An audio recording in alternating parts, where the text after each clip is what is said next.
بسم الله الرحمن الرحيم وإذ بوأنا لإبراهيم مكان البيت ألا تشرك بي شيئا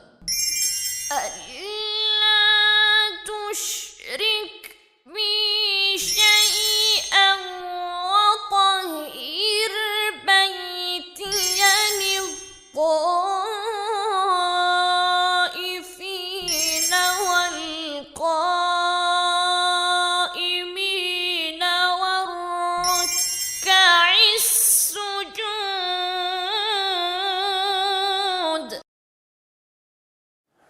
أعوذ بالله من الشيطان الرجيم. بسم الله الرحمن الرحيم.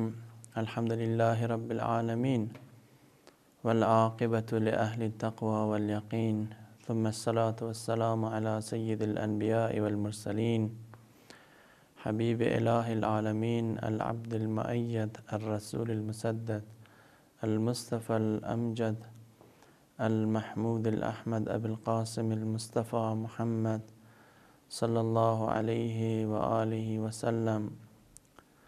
أما بعد، فقد قال الحكيم في كتابه الكريم: ولله على الناس حج البيت من استطاع إليه سبيلا.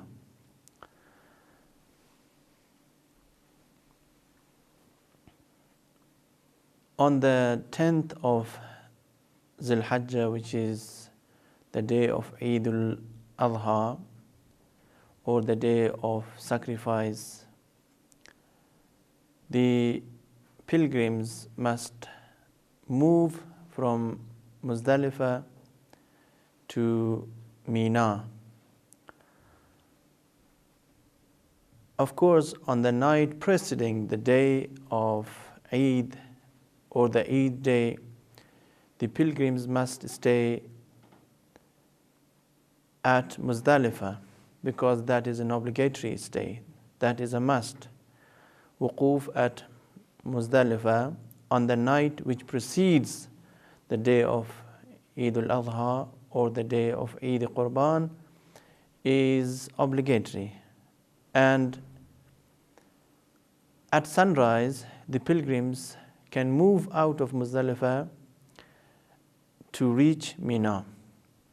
Of course, there are a number of rituals that pilgrims have to perform at Mina. The first ritual, the first act that has to be performed by all pilgrims is stoning the al-jamara al-aqaba. Of course, there are 3 pillars in Mina. One of those pillars is called al-jamara al-aqaba, or the al-aqaba pillar. The names are there, and of course it's not a matter of concern. Inshallah, when you will go there, you will see from close that each pillar has a name, has a specific name. The smaller, the minor, or the middle, or the greater pillars, and they are called jamara or jamarat, the plural of jamra. Now, the first act of worship that has to be performed on the day of Eid or on the Eid day is to stone the al-aqaba pillar. This has to be done between sunrise and sunset on Eid day. Of course, there is great rush at Mina, and the elderly people, the aged people, the weak, and certain people who have diseases, who are suffering from heart problem, or who cannot walk in the crowd, they are allowed to do the rami, and the night before the Eid day, of course, they have to stay for some times at Muzdalifah, and then they can move out. They can leave Muzdalifah and go to Mina to stone the Jamara. This is an exception. Those who are capable of stoning the Jamra, on the Eid day they have to do this, and they should not delay the stoning till the next or till any other days. But okay, if a person fails to perform the stoning, according to another opinion or according to another fatwa, which is also very popular, the pilgrims can perform the stoning until the 13th of Zil Hajjah, which is 3 days after Eid day. That can be done. But it should also be noted that stoning should not be done after tawaf, because tawaf is the act which is done after stoning and after the sacrifice, and all these have to be done. Then tawaf, then the pilgrim can go back to Mecca and do the tawaf and also the prayers and also the sa'i. But of course, the stoning and also these acts of sacrifice which are performed on the Eid day must not be delayed and must not be done after the tawaf. One thing that has to be noted, if a person forgets or if a person does not know the rule of stoning or the rule of sacrifice, he is not guilty. He can, even if he has done his tawaf and then he learns the rule and comes to know that okay, he has not done the stoning, he should go back quickly to Mina and do the stoning, do the rami. And if the time is not left, and if he cannot do the rami on the same day, the stoning, then he has to wait in order to perform the rami the next day. He should go to Mina and perform the stoning on the next day. Even if stoning falls after the tawaf, there is no problem because he did not know the rule or he was oblivious. Now, as I mentioned in the previous session, it is necessary to collect pebbles, small stones, from other places, not from Mina, because the stones at Mina, the stones which are at Mina are used stones. The precaution is that you have to find new and unused stones, and it's better for the pilgrim to collect stones when he is staying at Muzdalifah. He can collect the stones, small pieces of stones that are not bigger than a finger joint, that are not thicker than a finger joint. He can collect them, and he has to use 7 stones to hit the Jamara, 7 stones. So, as far as the stones are concerned, as far as hitting the pillars is concerned, one has to make sure that all the stones which he has, all the 7 stones, of course he can carry with him as many stones as he wants, to make sure that he has enough stones to hit the pillar. But he cannot hit more than 7 stones. He cannot throw more than 7 stones.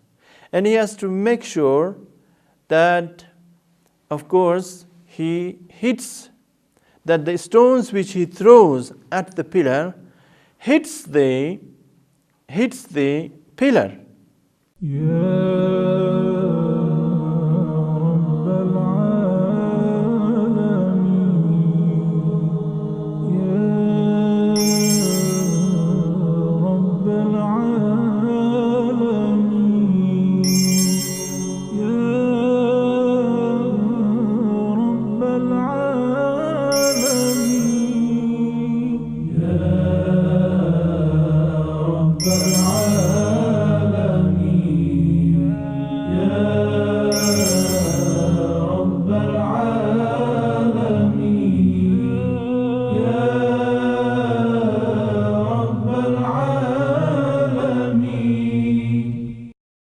If he throws his stone and it goes up, and someone else hits or throws his stone, and with the help of his stone, his throne reaches the pillar, then that is not sufficient, because his stone was going elsewhere and it was not hitting the pillar, so it went and hit the pillar accidentally.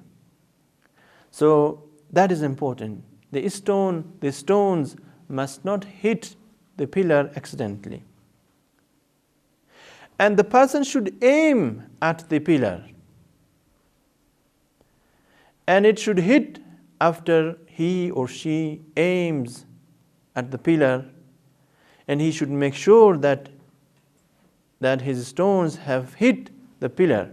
If he doubts and if he entertains doubt and does not know whether it really hit the pillar or not, he has to use another stone to make sure that all his stones, all the 7 stones, have hit the pillar. In the present time, there is great rush at Mina, because millions of pilgrims gather there, and there is great congestion, great number of pilgrims trying to push forward to reach the pillar, to hit it. Some people cannot even dare to go in and to stone, because they are either weak, they are either small in stature, and they are afraid. Now what has the government done? The government has done many stories. The government has reshaped the pillars. It has made it wider and taller. And there are stories from which the pilgrims can go and hit the pillar. Now an important question that is asked by people, by Shiites and by Mu'mineen, is this, that are they allowed to use the upper floor to hit the Jamra, to stone or throw their stones at the Jamra, or can they go underground and hit the pillar or not? This is an important question. Now, what has the Muslim scholars and Muslim mujtahideen and the mujtahideen have said? They have said that it is not sufficient if you go up and hit the pillar from the above or from the top story. Nor is it sufficient if you hit this pillar from the lowest floor, which is the underground floor. You have to use the ground floor to hit the pillar. Now the pillars have been reshaped. They have been, of course, the width and the length of the pillars have been increased. The scholars have said that you should hit the middle point, the middle of the pillar, which is most likely to be the original pillar, the original Jamra, not the sides, not the top, not the lowest part, the central part. Of course, the scholars, the mujtahideen, have different verdicts in this regard, different fatwa are there, and you as a follower, as a muqallid, should turn to the epistle of Islamic laws written by your own mujtahid. Whoever is qualified according to you, you must act according to his fatwa. And it depends on whether he allows you or he does not allow you to use the upper floor or to use the underground to hit the pillar.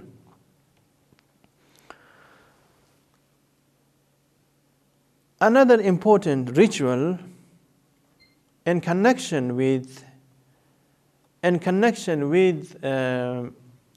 the rituals of the Eid day is slaughtering.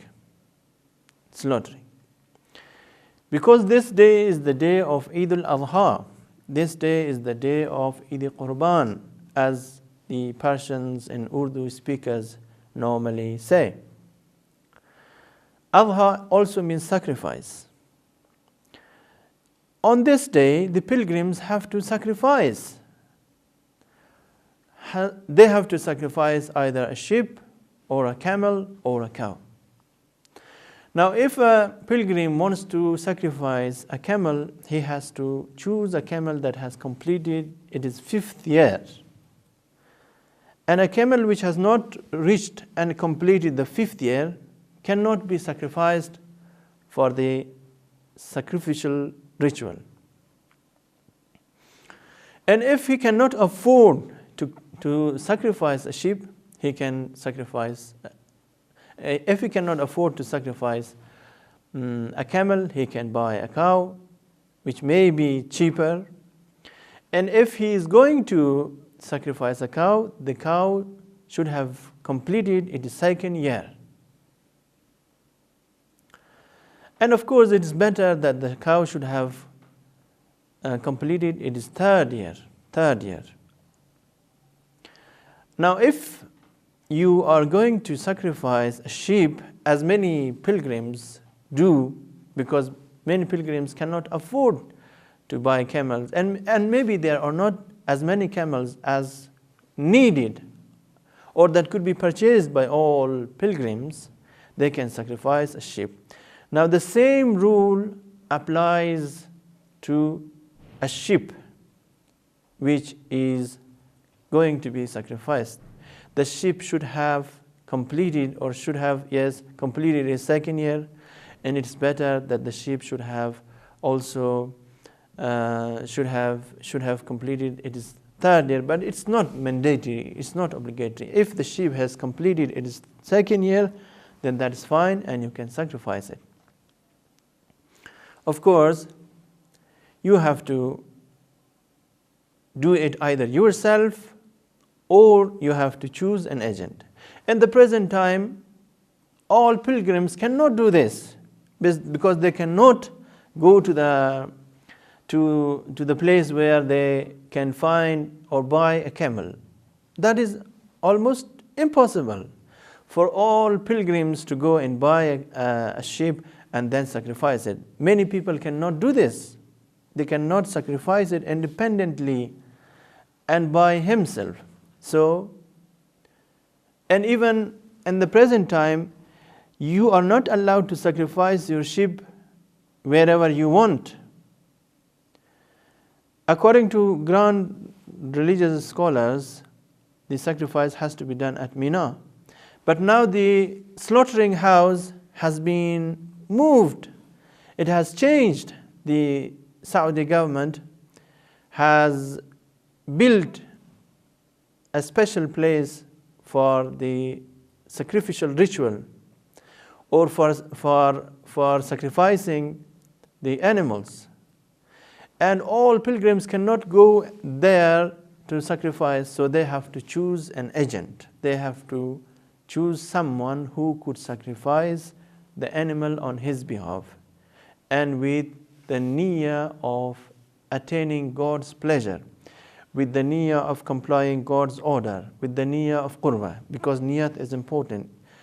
If you are doing that, you have to do your niyyah. And if you are authorizing someone to do it on your behalf, he should also maintain the niyyah that he is doing the sacrifice and he is giving the sacrifice on behalf of the person who has authorized him or who has deputized him.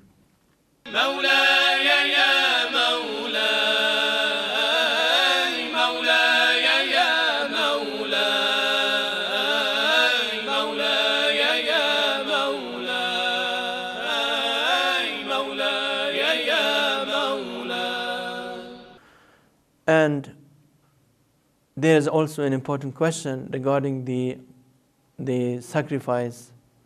Some people have asked whether they can sacrifice the animal back in their country or not. Of course, it's not allowed. The sacrifice, the animal that has to be sacrificed at Mina. You cannot go out of Mina and do it elsewhere. Of course, it can be done at Wadi Muhassar, at Muhassar Valley. That is also allowable.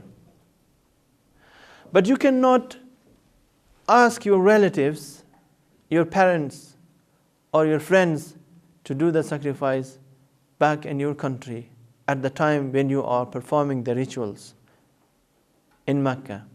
That will not be sufficient. And there is also one question that is normally and frequently asked by Muslims.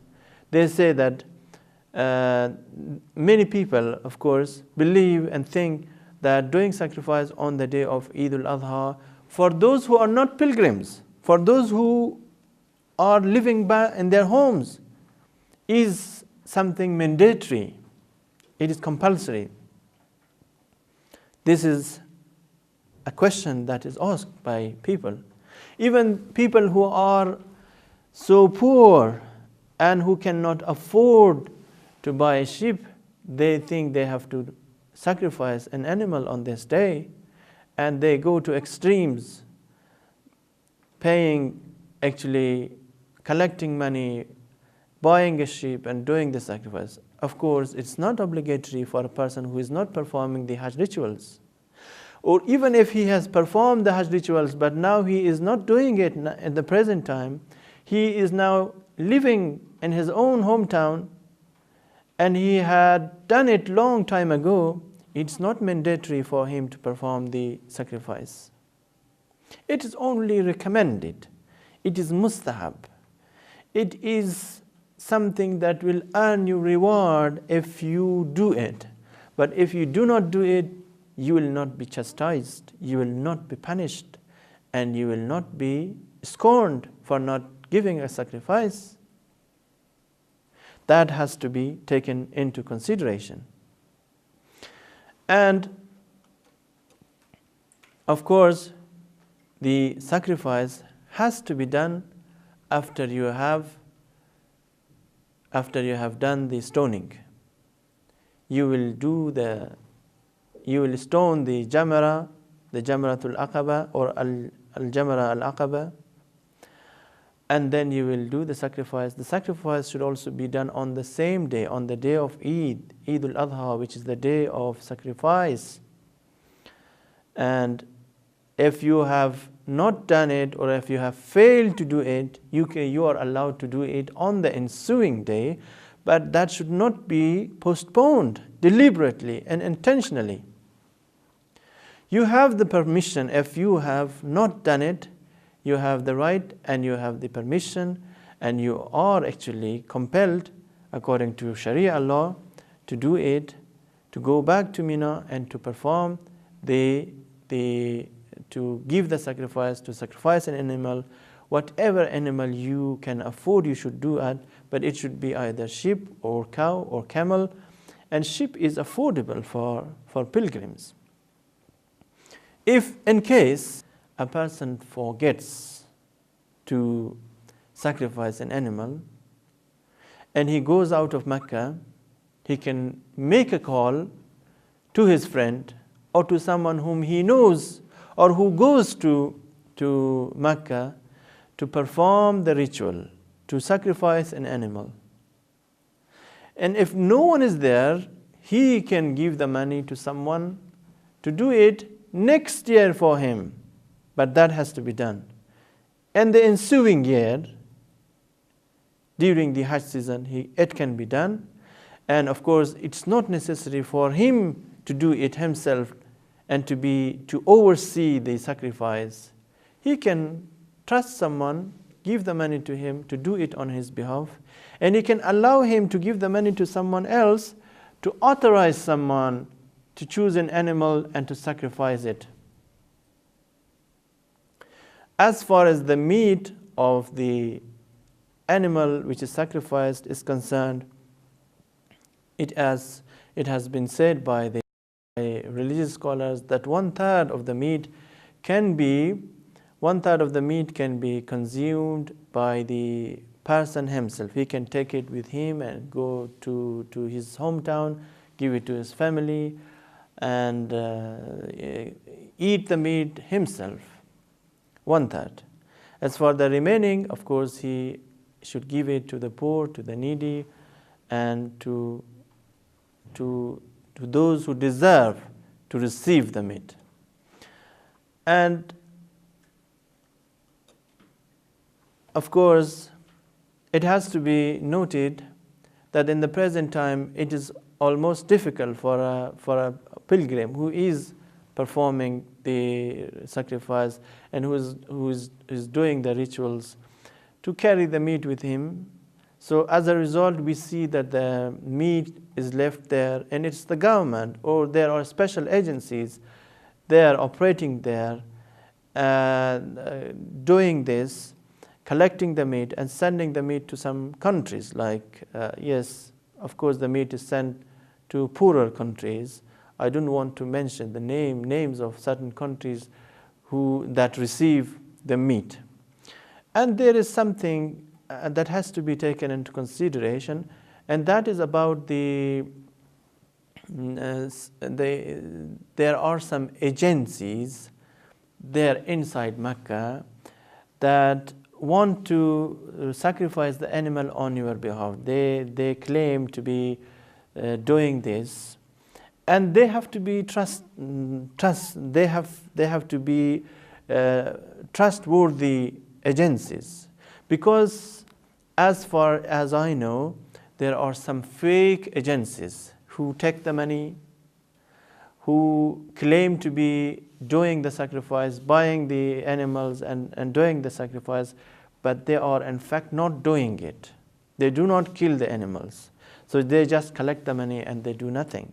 When you want to authorize someone to buy the meat, to buy the animal, and to sacrifice the animal on your behalf, then that has to be a reliable person, a person who is worthy of trust.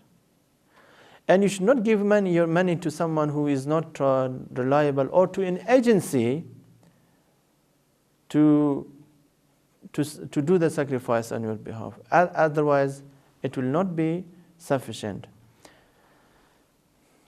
Dear brothers and sisters, these are some of the rules regarding the sacrifice and regarding Rami Jamara, and of course, inshallah, I will carry on the discussion regarding the rest of the rituals which are easy to learn and which are easy to understand. In the ensuing session, I will further elaborate on the remaining rules, which are very similar to the rules of Hajj of Umrat al Tamattu, because now we are discussing the Hajj al Tamattu, which is performed after Umrat al Tamattu, and they are part of one piece and one whole that have to be done one after another, of course, and the remaining rules will be discussed and elaborated and explained in the next session. Wassalamu alaikum wa rahmatullahi wa barakatuh. ربنا يا ربنا يا ربنا يا ربنا واغفر لنا وارحمنا يا ربنا ربنا يا ربنا يا ربنا واغفر لنا وارحمنا يا ربنا يا ربنا ربنا يا ربنا يا ربنا واغفر لنا وارحمنا يا ربنا ربنا يا ربنا يا ربنا